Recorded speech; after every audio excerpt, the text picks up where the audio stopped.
Footage of the Maccabi hooligan attacks in Amsterdam is missing, while they are receiving compensation.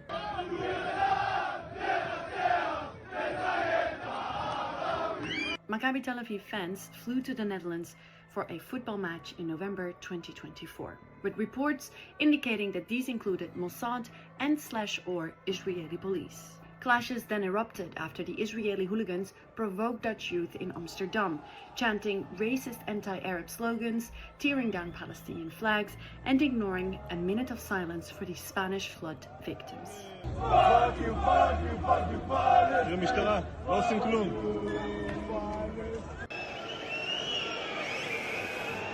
Not a single Maccabi hooligan was arrested or detained.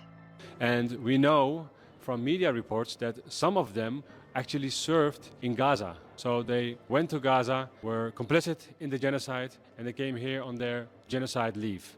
It's totally unacceptable. We will not accept it for Russians that are serving in Ukraine. So why are we accepting this for Israeli soldiers from the IDF? 2 reports against the Maccabi hooligans were dismissed due to deleted CCTV footage. One of the reports is from a woman who shouted, quote, "Free Palestine," and she was attacked by the Maccabi hooligans. A second woman who was wearing a hijab was in the metro when Maccabi hooligans shouted, quote, "We will kill all of you," at her.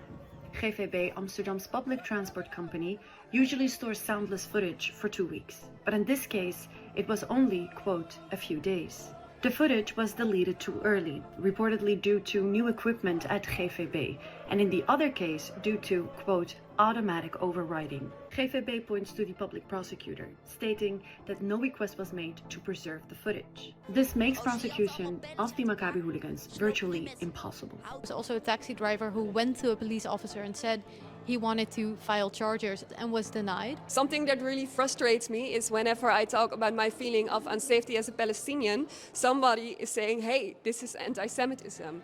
And it's something that I really want to fight. Yes, there is anti-Semitism, and that's actually very close to what we experience. And it frustrates me that when it gets to politics, that it are the politicians that try to divide us. There were 2 reports, one about the police behavior, one about the triangle.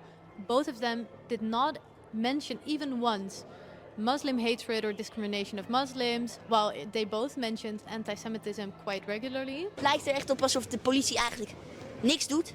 Niet eens, dus niet eens een waarschuwing, ze rijden gewoon mee. From my perspective, the bigger threat was whether these people would be attacked by the Maccabi supporters, because they are known for these attacks and for this absolutely vile racism and hatred towards Arabs worldwide. I think the only thing they were a victim of was their own behavior. All those who assaulted the Maccabi hooligans, however, have been prosecuted. The children! Free Palestine now!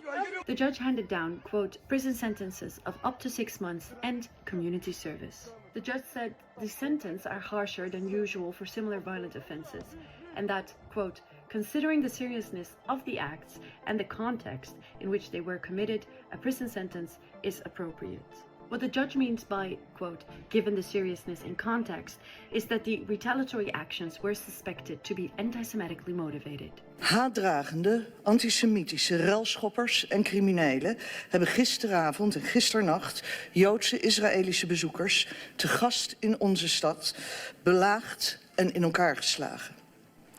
Mijn hart gaat uit naar de slachtoffers en naar hun familie hier en in Israël.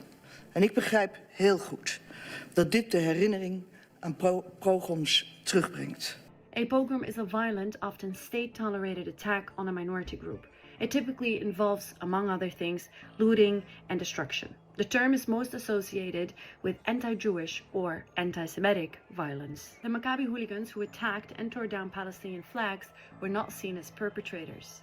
So they are eligible to receive above-average compensation from the Netherlands for their injuries. For context, in 2020, the Hague Court awarded €123 to €3,634 to families of Indonesians summarily executed by Dutch soldiers in South Sulawesi in 1946 and 1947.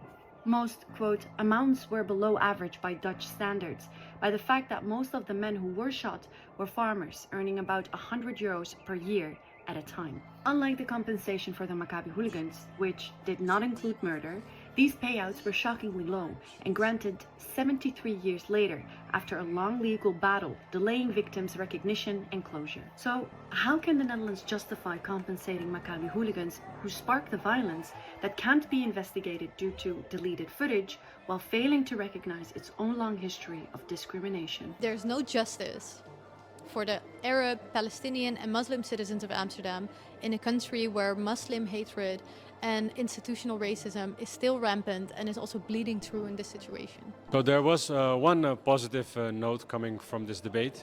The mayor acknowledged in reaction to my questions that the next time when Ajax may play against Maccabi Tel Aviv, she will think twice. And what I get from that statement is that Maccabi Tel Aviv is not welcome